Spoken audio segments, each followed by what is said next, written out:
Welcome to the Empowering Tomorrow's Automotive Software Podcast, brought to you by ETAS, a single source of cutting-edge software and hardware solutions that make automotive embedded systems safe, smart, secure, and sustainable. Each episode, we'll be joined by ETAS and industry experts to discuss how electrification, automation, and connectivity are impacting the automotive industry. Now, sit back and enjoy the discussion. Welcome to all. I am Madeline Downs. I'm responsible for marketing communications in North America at ETAS. We are through the first 2 months of 2025, and the year has started out with a bang, especially with CES to kick us off. There has been no shortage of exciting innovations, particularly in the software-defined vehicle space and with AI integration. We're seeing rapid advancements in the tooling, software integration space. Today, we'll discuss key highlights, what caught our attention, and the biggest takeaways from this CES and the beginning of the year. My guest here joining me is Omar Al-Shabibi. He is the lead product manager at ETAS, based in our Waterloo, Canada office. He thrives in supporting customers to fix their problems and is passionate about following trends in the automotive industry. He too spent the week at CES exploring new tech and connecting with industry leaders. Omar, welcome. Thank you, Mari, and hi to the listeners. And thanks for having me. I'm so excited to talk today briefly about what we have learned and observed at CES this year. Awesome. Yeah, let's kick it off. So my first question to you, what did you find most interesting from CES? Was there any news that surprised you or was of note? Yeah, so the common theme at CES this year was the AI, as expected, artificial intelligence. And it's really interesting to see how different players in different industries have advanced or still advancing AI to make it accessible and usable for different sectors, right? Such as robotics, energy, health, home, smart home, automotive in particular. That's what we focus on. It's almost in every sector that is utilizing advanced computers and powered by AI-based chips. So it's everywhere. And we've seen this really obvious at this CES, and it's becoming part of consumers' expectations, to be quite honest. Yeah. It's all about bringing simplicity and efficiency to make complex tasks achievable, less time consuming, and enhancing customer experience and stuff like that. So in a nutshell, what the overall theme at CES was the AI. But now, if you want to jump into automotive, and this is what we focus on as ETAS, and this is what the field and the industry that we serve. So there has been almost like more than 50 or 60 announcements from different OEMs, mainly Asian and European OEMs at CES 2025, focusing on software-defined vehicle, advanced digital cockpit combined with the AI, as we talked about, autonomous electric vehicle, and interesting things that we've observed as well. A lot of partnership discussions between silicon suppliers and OEMs directly to bring in AI and advanced functionality into the automotive industry. It's not a new, of course, but it's taking, gaining momentum and moving forward. Definitely more prevalent. Yeah, exactly. Yeah. And so, for instance, we can see we've heard during the CES, Toyota and Hyundai are working now with NVIDIA. And, in terms of, mixing between AI and automotive, we've seen NVIDIA kind of stole the spotlight and this year at CES with their new announcement regarding the new Thor platform for its advanced AI capability. And they talked about functional safety, some of their software components and hardware blocks, that it's ASIL-D, and it's targeting automotive applications. So that's really the interesting things that we've seen. In addition to what we have observed, that Asian OEMs showcased many innovation at CES 2025, especially when it comes into user experience, engagement between the drivers and the vehicle. They had a really good presence this year. Nice infotainment cockpit, environment. And of course, almost all the vehicles they have presented was electric vehicles. Yeah, I noticed that as well. Yeah, and that is kind of the increasing global presence of automotive OEMs at CES.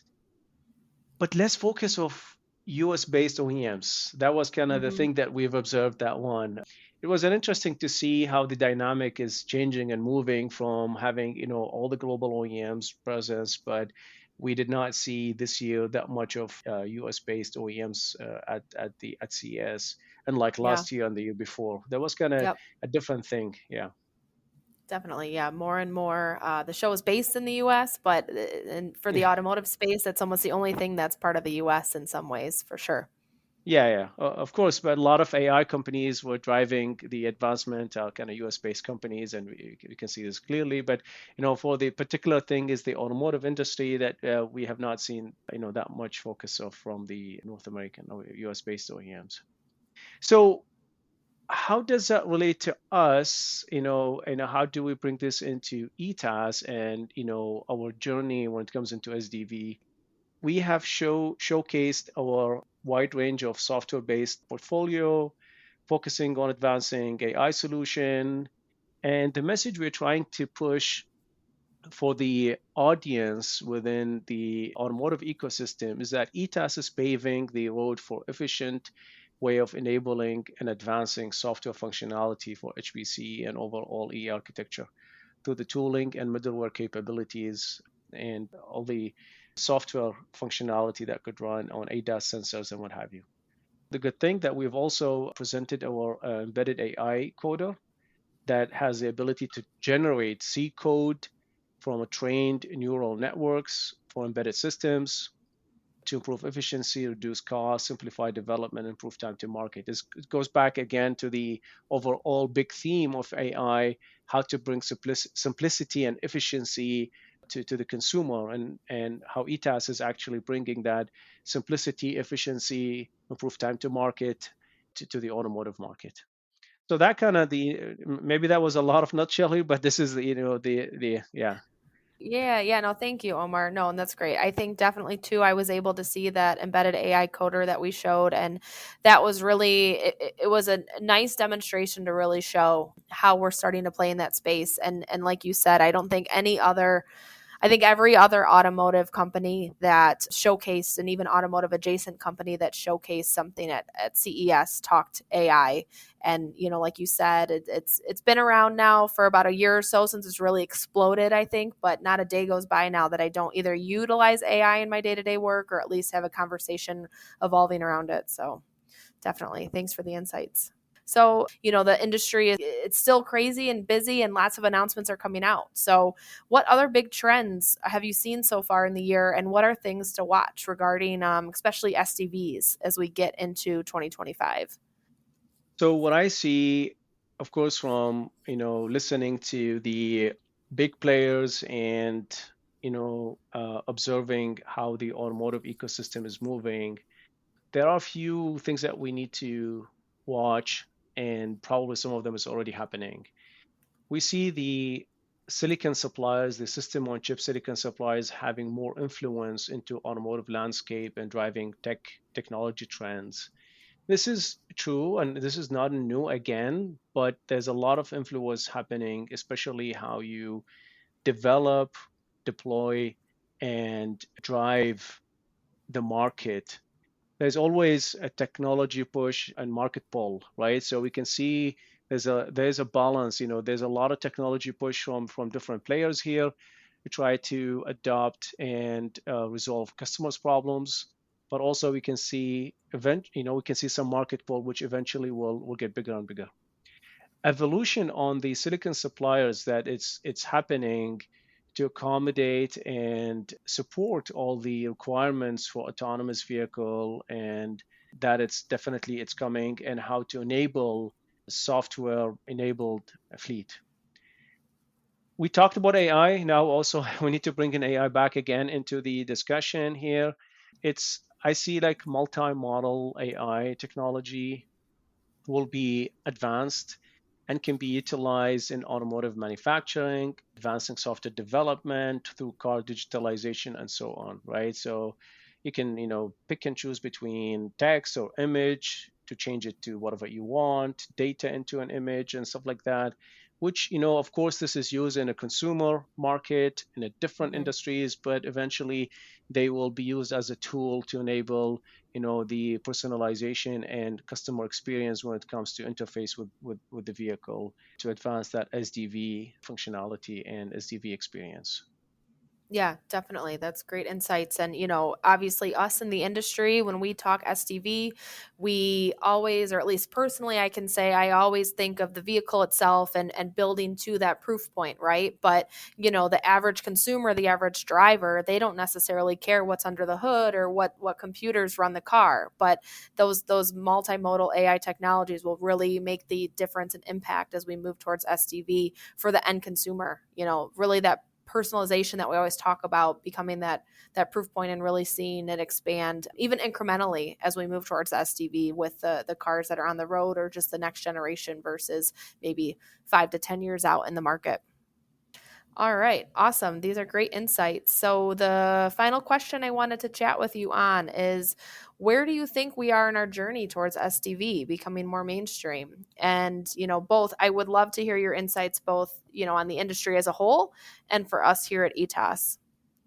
Yeah, I will start with my personal view and try to link it into what I see how the industry could go. Of course, no one has a crystal ball. um, I wish I have it.